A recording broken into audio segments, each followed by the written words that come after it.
माता देवहूति। बड़ी हो गई पुत्री, विवाह की इच्छा हुई कि क्या करें विवाह। इधर कर्दम ऋषि बहुत 1000 वर्ष तक तपस्या किए, मन में विचार आया कि अब विवाह कर। विवाह के लिए तपस्या कर रहे थे, भगवान नारायण प्रकट हुए। प्रभु को देखा कर्दम ने, देखते ही जो विवाह की इच्छा थी समाप्त हो गई। प्रभु को देखकर मग्न हो गए। प्रभु ने पूछा, मांगो क्या वरदान चाहिए। कर्दम जी बोले, बस भक्ति बनी रहे। प्रभु तो जानते थे ये किस लिए तपस्या किए, विवाह करने के लिए तपस्या की है। प्रभु ने कहा, तुमने तो विवाह के लिए तपस्या की है, तुम अब विवाह तो होगा। बोले, वो गलती से हो गई थी, अब तो आपको देख करके विवाह करने की इच्छा ही नहीं, अब तो मैं भक्ति चाहता हूं। प्रभु ने कहा, नहीं विवाह तो करो। बोले, एक ही शर्त पर करूंगा। क्या? बोले, अगर आप हमारे यहां पुत्र बनकर के आए तो मैं विवाह करने के लिए तैयार हूं। कर्दम ऋषि बोले, अवश्य मैं, अगर आपकी ये इच्छा है तो मैं अवश्य आपके घर पुत्र बनकर आऊंगा। मनु महाराज ने बड़े धूमधाम से एक दिन कर्दम ऋषि के पास कुटिया में जाते हैं और देखते हैं कितना विरक्त महात्मा। एक टूटी फूटी झोपड़ी है, घर में कोई न वैभव है।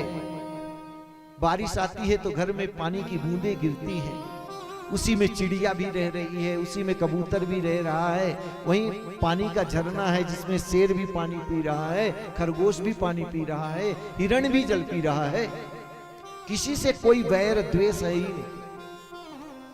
माता देवहूति गई मनु महाराज के साथ अपने होने वाले पति की वैभव तपस्या तप को देखकर बड़ी प्रसन्न हुई। इतना बड़ा तपस्वी मेरा पति कि यहां पर हिंसा की बात ही नहीं है। जहां उन्होंने मन ही मन मनु महाराज को आश्वासन दे दिया कि मुझे इनसे विवाह करने में कोई आपत्ति नहीं।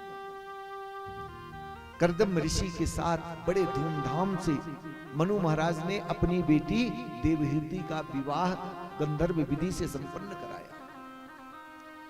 इधर मनु महाराज दास दासियों, हजारों दासियां लगी हैं सेवा में। उधर संत के घर गई तो रहने की भी व्यवस्था नहीं, टूटी फूटी झोपड़ी, न सोने की व्यवस्था, न खाना बनाने के लिए कोई साबुत बर्तन। लेकिन मां देवहूति अपने पति के तप को, वैभव को समझती थी। मां देवहूति जाकर के उस आश्रम में विवाह होने के बाद गई। कर्दम ने कहा, देवी ये तुम्हारा घर है, अब इसको तुम सुंदर बना लो। क्यों? बोले, नगर हम ग्रह मिथ्याहु गृहिणी ग्रह मुच्यते। घर को घर नहीं कहा गया तो किसको कहा गया? बोले, गृहिणी ग्रह मुच्यते। गृहिणी मतलब लक्ष्मी घर की, उसको घर कहा गया है। लक्ष्मी चाहे तो घर को स्वर्ग बना के रखे, सुंदर साफ सुथरा, अतिथियों का सत्कार करे। और अगर वो सही नहीं है तो अतिथि आएंगे अपने प्रिय वाणी से ऐसे शब्द बोल देगी कि दोबारा कोई अतिथि आएगी, कितना करोगे। इसीलिए शास्त्र कहता है, न ग्रहम ग्रह मिथ्याहु गृहिणी ग्रह मुच्यते। घर को घर नहीं, गृहिणी को घर कहा गया। पति तो सारा दिन कमाएगा, अतिथि को सेवा तो गृहिणी करेगी। अब कोई अतिथि आए और अपशब्द की वाणियां बोलती रहेगी तो कौन अतिथि बताओ जाएगा घर में। तो वो चाहे सुंदर बना दे, चाहे नरक का अड्डा भी बना दे घर को। माता देवहूति को भगवान कर्दम ऋषि कहते हैं, देवी तुम अपने हिसाब से देख लो। और जाकर के जैसे ब्रह्म कुंड में डुबकी लगा करके आए, भगवान का ध्यान करने बैठे, 10,000 वर्ष की समाधि लगा ली। विवाह करके आए हैं, 1 घंटा भी नहीं लगा और ध्यान में बैठ गए। नव वधू आई है माता देवहूति अपने पति की सेवा करने। पति का जब ध्यान लग गया, समझ गई माता की ध्यान में बैठ गए हैं, तो कहते हैं 10,000 वर्ष तक माता देवहूति पति कर्दम ऋषि की सेवा करती रही। वो तप में बैठे हैं और तप में ही बैठे हुए अपने कर्दम की सेवा करते हुए बहुत काल बीतने के बाद जब माता देवहूति के बाल पक गए, बुढ़ी हो गई, करदम ऋषि की समाधि खुली। पूछते हैं देवी आप कौन हो? माता देवहूति कहती मैं आपकी दासी हूं, मनु की पुत्री, आपकी पत्नी देवहूति। ओ देवहूति तुम, और ऐसा ये तुमने अपने शरीर की भी रक्षा नहीं की। माता प्रभु के कहने पर मां देवहूति कहती है मेरे लिए तो आप ही सर्वस्व, आपकी ही सेवा सर्वोपरि है। चरणों में गिर पड़ती है। भगवान करदम कहते हैं कि मैं तुमसे प्रसन्न हूं, मांगो क्या वरदान मांगती है। तुष्टो हम अद्य तव मान अभिमान दाया शुश्रूषया परमया परया च भक्त्या यो देहि नाम मतीव सुहस्पदेहो नावेक्षितः समुचितः क्षपितुं मदर्थे। करदम ऋषि प्रसन्न हो गए। देवी, संसार में जीव को सबसे बड़ा प्रिय कोई वस्तु है तो उसको अपना शरीर है। अपने शरीर से प्रिय कोई भी वस्तु नहीं है। पर धन्य हो देवी, तुमने अपने शरीर की भी ख्याल ना रखते हुए समर्पित भाव से हमारी सेवा की है। मांगो क्या वरदान मांगना चाहती है। माता देवहूति कहती हैं बस एक ही इच्छा है कि हमारे भी घर में बच्चों की किलकारी घूमने लगे, घर घर जैसे लगने लगे। अभी तो ये घर जैसे लग ही नहीं रहा। अवश्य देवी। भगवान करदम ऋषि कहते हैं, माता देवहूति को कहते हैं जाओ ब्रह्म सरोवर में डुबकी लगाओ। माता जाकर के जैसे ही ब्रह्म सरोवर में डुबकी लगाती हैं, वैसे सुंदर परम सुंदरी 21 वर्ष की हो जाती है। दास दासियों से समन्वित आकर के करदम ऋषि को प्रणाम करती हैं। देव प्रणाम। बोले देवी अब तो तुम बड़ी सुंदर हो गई हो, अब क्या चाहती हो? बोले जोड़ी नहीं जम रही है। मैं 21 की, आप 10,000 वर्ष के, तो मेल नहीं खा रहा है। तनिक मेल खाए तभी तो अच्छा है। अवश्य देवी। करदम ऋषि भी उसी ब्रह्म सरोवर में डुबकी मारते हैं। सुंदर युवा अवस्था को प्राप्त, परम सौंदर्य से सुजब माता देवहूति के लेकर के एक मन से ही एक कामद विमान को प्रकट किया। यह ऐसा विमान है जिसमें बैठने के बाद न भूख लगती, न प्यास लगती, न कभी वृद्धावस्था आती है, न बुखार आती है, न डॉक्टर की मेडिसिन लेने की जरूरत पड़ती है। सर्व गुणों से सुसज्जित। और कहते हैं माता देवहूति और करदम ऋषि उस कामद विमान में 10,000 वर्ष तक भोग किए। कालांतर में 9 पुत्रियां हो गई।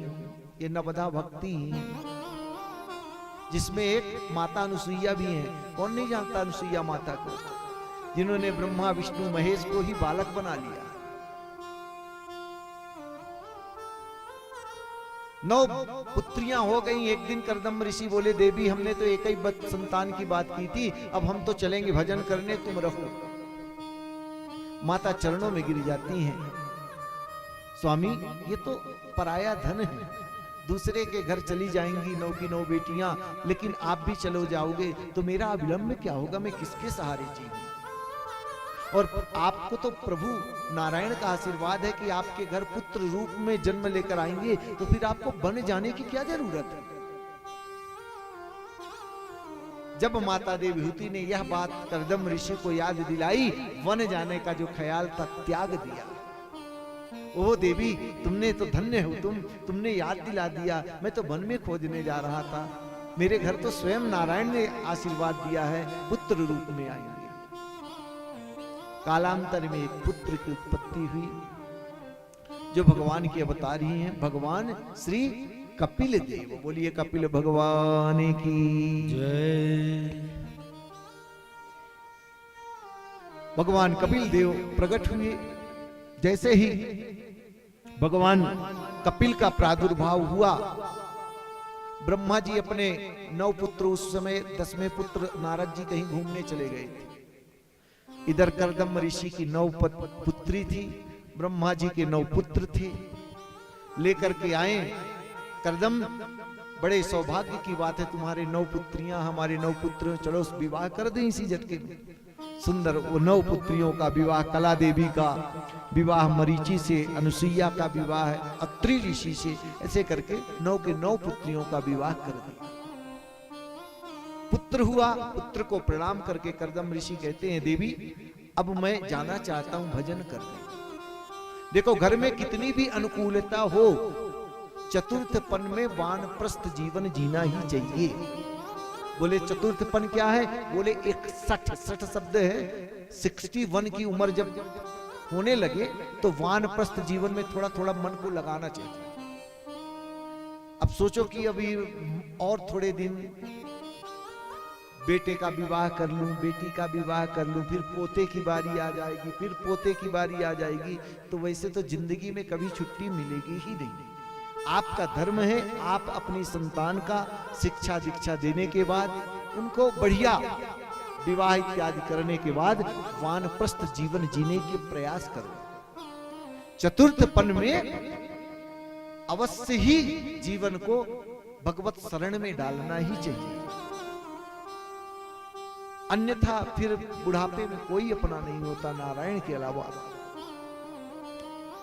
तो भगवान करदम ऋषि के अंदर सब कुछ अनुकूलता होते हुए भी, सब कुछ संभव होते हुए भी, भगवान कपिल को प्रणाम करके वन में चले जाते हैं। और इस बार माता देवहूति ने रोका भी नहीं, आप जाइए स्वामी। आज्ञा लेकर के करदम ऋषि चल गए। एक दिन माता देवहूति अपने कपिल को सुंदर सा श्रृंगार करती हैं। भगवान नारायण के अवतार हैं,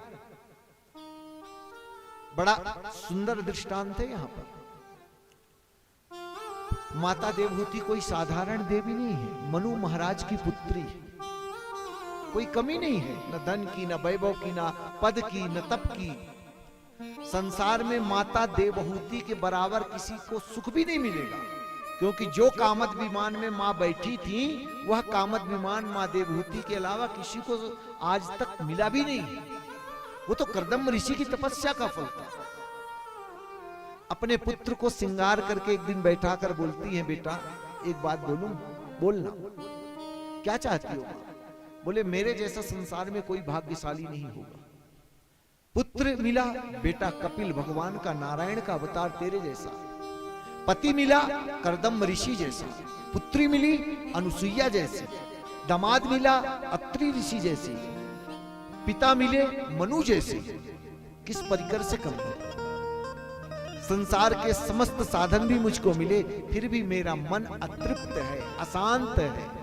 मां देवहूति खुद कहती है बेटा कपिल से कि मेरे मन में संतुष्टि नहीं है।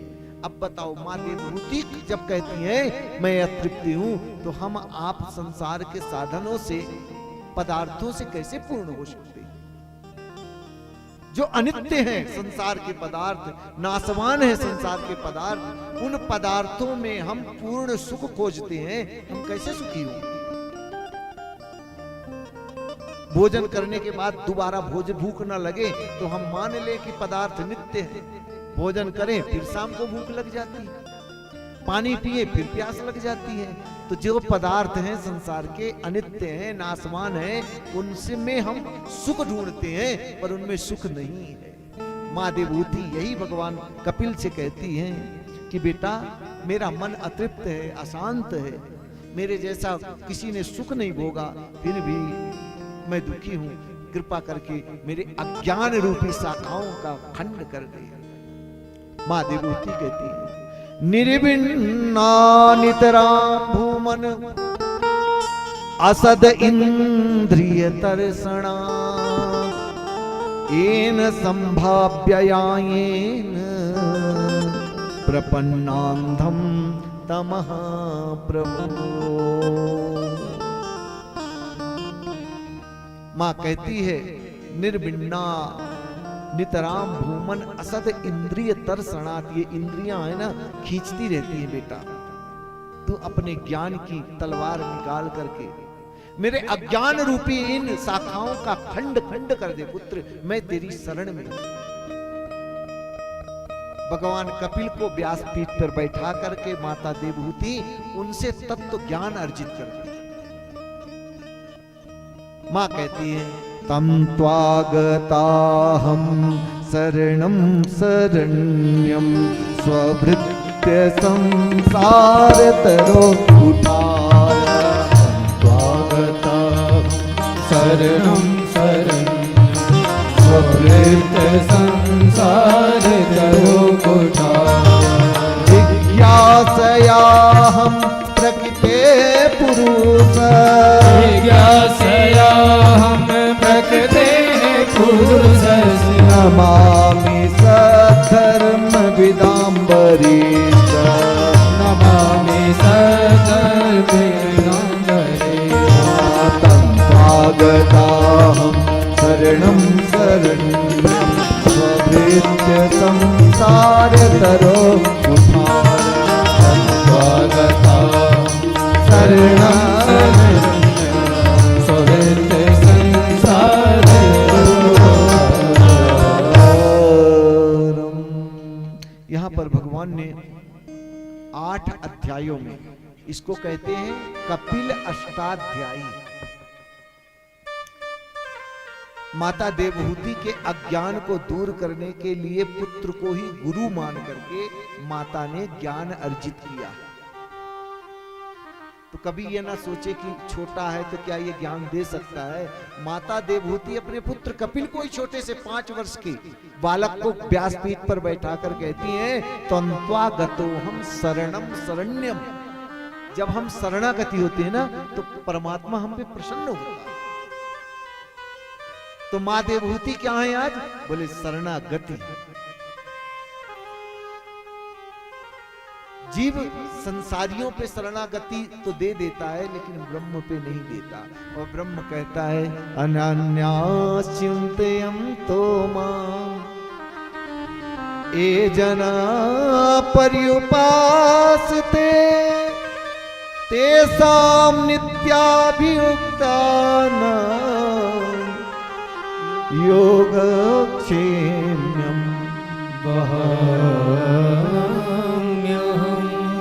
योगक्षेमं वहाम्यहम्। योगक्षेमं वहाम्यहम्। योगक्षेमं वहाम्यहम्। प्रभु की वाणी है, कथन है, न अन्य। हम क्या सोचते हैं हमारे परिवारजन, जिस दिन आप सोच लो ना अनंत भगवान के कथन है अनन्याश्चिन्तयन्तो माम ये जनाः पर्यो न अन्य। हे प्रभु आपके सिवा मेरा कोई नहीं है और आपका मेरे सिवा कोई नहीं। ये भावना जब जीव और ब्रह्म में होती है तो प्रभु कपिल बन के आते हैं। आज भगवान कपिल जी सुंदर बैठ के मां कहती है बेटा 8 अध्यायों में कपिल अष्टाध्यायी के रूप में मां को तत्व ज्ञान दिया है। मां पूछती है बंधन और मोक्ष का कारण क्या है बेटा? बोले मां जब तक बंधन हम मन में ये हम सोचते हैं कि हम बंधे हैं तब तक हम बंधन में हैं। जिस दिन हम सोच लिए कि हमारे ऊपर तो कोई बंधन है ही नहीं। किस तरह? बोले एक गाय चराने वाला था, उसके पास 10 गाय थी, रोज बांधता और चराने के जंगल ले जाता। एक दिन गायों को लाया, 9 गायों के तो बंधन जो उसके गले में बांधने की रस्सी मिल गई, एक गाय की रस्सी नहीं मिली। परेशान था, किसान के बगल में खेत में जाएगी, खेती खाएगी और कल सुबह हमको गाली मिलेगी। वहीं पर एक संत निकल रहे थे। क्या बात है किसान जी, परेशान हो? बोले हाँ, एक गाय का रस्सी नहीं मिल रही, मैं क्या करूं? बोले क्या बात है? तुम ऐसा करो जैसे जिस जगह पर उस गाय को बांधते थे वहीं पर ले जाओ और झूठो मूठ का बंधन लगा दो। बोले बंधी रहेगी? बोले अवश्य बंधी रहेगी। किसान ने ऐसा ही किया, 9 को बांध दिया, 10वीं गांव को जहां पर वो रहती थी उस जगह लगाकर उसके गले में हाथ झूठो मूठों का लगा दिया। रात में गाय तो सोची मैं बंध गई, किसान भी स्वतंत्र होकर सो गया। संत ने उपाय दिया, बड़ा सुंदर कारगर हुआ। प्रातः काल 9 को तो ढील दिया, 10वीं को जिसको रस्सी नहीं लगाई तो उसने सोचा ये तो बंधी ही नहीं, तो क्यों ढीलूं। बार बार डंडे मार रहा है। वही संत पुनः प्रातः काल नित्य कर्म करके जा रहे थे। क्या बात है? बोले आपने ये गाय को कल बोला था बांध देना झूठ का, आज मैं इसको मार रहा हूं फिर भी नहीं जा रही। बोले जैसे झूठ मूठ का बांधा था वैसे झूठ मूठ का खोल दे चली जाएगी। वैसे ही हमारे जीवन में हम कहते हैं बंधे हैं महाराज, बंधे हैं, सांस लेने का भी समय नहीं है। कुछ लोग तो बोलते हैं इतना व्यस्त हैं कि सांस लेने का समय नहीं मिल रहा। अब उनसे पूछो भैया बिना सांस के 1 मिनट रह के दिखा दो, कोई बिना सांस के नहीं रह सकता। तो कहते हैं जब तक हम मान लिए बंधन में हैं तब तक हम बंधे हैं। जिस दिन मान लिए मां, तो कहती है इंद्रियों का तर्पण ही विषय है। आत्मा तो अतृप्त रहती है। आत्मा ना तो भोग करती है, ना भोजन करती है, ना पानी पीती है। ये तो हमारी इंद्रियां हैं जिनको हम अन्न देते हैं, विटामिन्स देते हैं ताकि हमारे अंग कार्य करते रहे। परमात्मा तो अतृप्त रहता, वो अंतःकरण में ना वो भोजन करता है ना पानी पीता है। मां ब्रह्म तो एक है। पूर्णमदः पूर्णमिदं पूर्णात् पूर्णमुदच्यते पूर्णस्य पूर्णमादाय पूर्णमेवावशिष्यते पूर्णमेवावशिष्यते।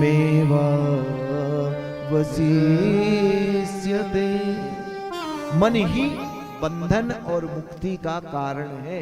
जब तक आप सोचते हो कि घर में बंधे हैं नहीं निकल पा रहे हैं, पोते की और शादी कर दें, बेटे की तो अच्छा हो गया, अब पोता हो गया है, पोते की भी कर दे, तब वानप्रस्थ जीवन जिए। यही हमारे बंधन का राजन कारण है। माँ ने पूछा है बेटा संतों के लक्षण क्या होते हैं, इस कलयुग में कैसे पहचाने कि कौन साधु है और कौन काल नेमी है। रावण भी तो आया था साधु का वेश धारण करके, तो मां सीता का हरण करके ले गया। तो संतों के लक्षण हमको बता दे बेटा। भगवान कपिल कहते हैं मां मैं तुमको संतों के लक्षण बताता हूं, कैसे इस कलयुग में हम संतों की पहचान कर सके कि कौन संत है और कौन दिखावटी संत है। भगवान कपिल कहते हैं तितिक्षवः कारुणिकः सुहृदः सर्वदेहिनां अजात शत्रवः शान्ता साधवा साधुभूषणा साधवा साधुभूषणा।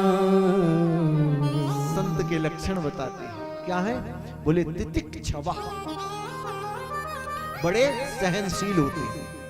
उनके ऊपर चाहे पानी फेंक दो, चाहे मिट्टी फेंक दो, चाहे जो कह दो, गाली भी दे दो, तितिक्षवा, ना किसी से द्वेष, सिया राम में सब जग जाने, सबको समदृष्टि से देखने वाले होते हैं। संतों के लक्षण है, पहला लक्षण तितिक्षवा होते हैं, सहनशील होते हैं। जिसके अंदर सहनशीलता आ जाए समझ लो उसके अंदर संत के लक्षण है। और जो छोटी छोटी बात में क्रोध करने लगे समझ लाओ कि ये और कुछ बनने की तैयारी में है। और जो सहनशील हो जाए समझ लो ये आगे चल के संत बनने की तैयारी में है। तो कहते तितिक्षवः कारुणिकः, दूसरा दयावान होते हैं। दया आ गई तो अपना थाली बढ़ा देंगे, लो भैया पहले तुम कर लो। ये संत के लक्षण है। ये नहीं कि जजमान का सारा वैभव लूट के ले जाकर के घर में रख ले, जजमान का भी ख्याल रखें, आगे भी कथा करनी है, थोड़ा बचा के चले, एक ही बार में ना लुटा दे। तो संत के क्या लक्षण है? तितिक्षवः कारुणिकः सुहृदः सर्वदेहिनां। जितने भी देहदारी हैं सभी को अपना सुहृद मतलब सगा मानती है। तो ये संत के लक्षण है। पहला लक्षण तितिक्षवा, उनको कोई पद प्रतिष्ठा की जरूरत नहीं। अजात शत्रवः, न उनका कोई शत्रु है और न कोई मित्र है। बढ़िया पदवी मिल गई, कभी कभी मालपुए बादाम के हलवे मिल गए तो भी बढ़िया है, और कभी कभी काली मिर्च का भोजन भी मिल गया तो भी बढ़िया है।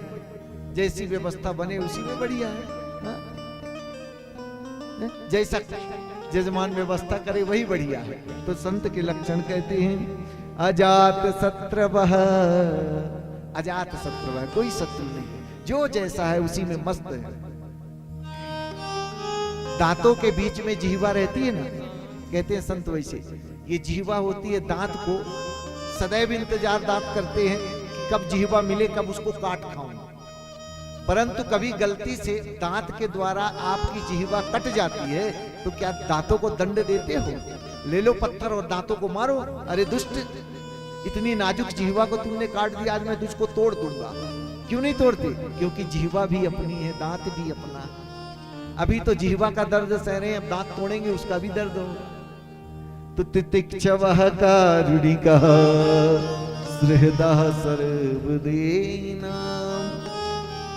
संतों के लक्षण बतलाते हैं। संत ना तो पद की जरूरत है, ना प्रतिष्ठा की जरूरत है, ना उनको क्रोध आता है, बड़े दयालु होते हैं। जिसमें ये लक्षण दिखे उन्हीं को मान लो संत है। अन्यथा अगर ये लक्षण ना दिखे तो क्या समझे? बोले फिर उनको प्रणाम करो। क्यों, किस तरह? बोले सिया राम मैं सब जग जानी, करही प्रणाम जोर जुग का पानी। उनको प्रणाम करना। सुंदर भगवान कपिल ने यम नियम प्राणायाम प्रत्याहार धारणा ध्यान समाधि नवदा भक्ति प्रदान करी है।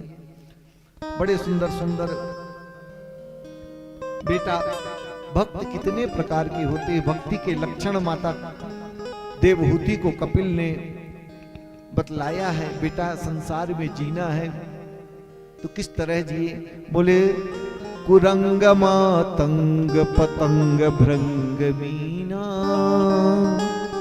हताह पंचा विरेव पंचा, एका अनामी सकथम न हन्यते, यस्येवते पंचभिरेर पंचा। एकः प्रमादी सकथम न हन्यते। एक इनमें पांचों चीजों में एक एक अवगुण होता है। मछली में जीवा में कंट्रोल नहीं होता और जाकर के कटुए वाले भी खाने के चक्कर में अपने प्राणों का परित्याग कर देती है। हिरण में हिरण पकड़ने वाले मधुर धुन सुनाते हैं और ले जाकर के और उसको पकड़ करके ले जाते हैं। एक ही एक अवगुण है। और मनुष्य में कहते हैं ये पांचों गुण है। उनमें तो एक एक है। मछली में, मीन में, भृंग में, पतंग में। एक पक्षी होता है, आग की लौ से इतना प्यार होता है पतंगा पक्षी कि कहीं भी रहेगा आग की लौ दी आकर के अपनी प्राणाहुति दे देता है प्रेम के कारण। तो कहते हैं एकः प्रमादी सकथम न हन्यते, यस्येवितं पंच भरे भी पंचा। ये पांचों को जो सेवन करता है तो उसको तो पांचों तरह से जाल पड़ा हुआ है। माँ गृहेश कूट धर्मेशु दुख तंत्रेण तंद्रिता। यह जीवन संसार जो है ना दुख का घर है। गृहेश कूटी धर्मेशु, यहाँ पर एक न एक मुसीबत तो बनी रहती है। गुरुवंत प्रतिकारम सुखवन मन्यते गृही। पर उन दुखों को संसार का प्राणी जानता ही नहीं कि सुख किसे कहते हैं। वो दुख के निराकरण को ही सुख की संज्ञा दे करके उसी में मस्त रहता है। किस तरह? बोले संसार माया मरीना मैं मरा, मर मर गया शरीर, आशा तृष्णा नारी। कह गए दास कबीर, कह गए दास कबीर। दो चीज गए दास दो चीज जीवन में नहीं मरती, माया और मैं मतलब अहंकार, मेरा, और ये मैं और ये मेरा, दो ही बंधने के कारण है। ये मैं हूं और ये मेरी। सुंदर मां देवहूति को भगवान कपिल ने बड़ा सुंदर यहाँ पर अंत में भक्त और भगवान में बड़ी सुंदर भगवान कहते, माता देवहूति अंत में अश्रुधार में बहती हुई जाकर के अपने जीवन को भगवान कपिल के चरणों में समर्पित कर दिया है। और भगवान कपिल जाके आज भी गंगा सागर में जाकर के विराजमान है। लोग गंगा सागर में जाकर के और भगवान कपिल का दर्शन करते हैं, दर्शन प्राप्त करते हैं।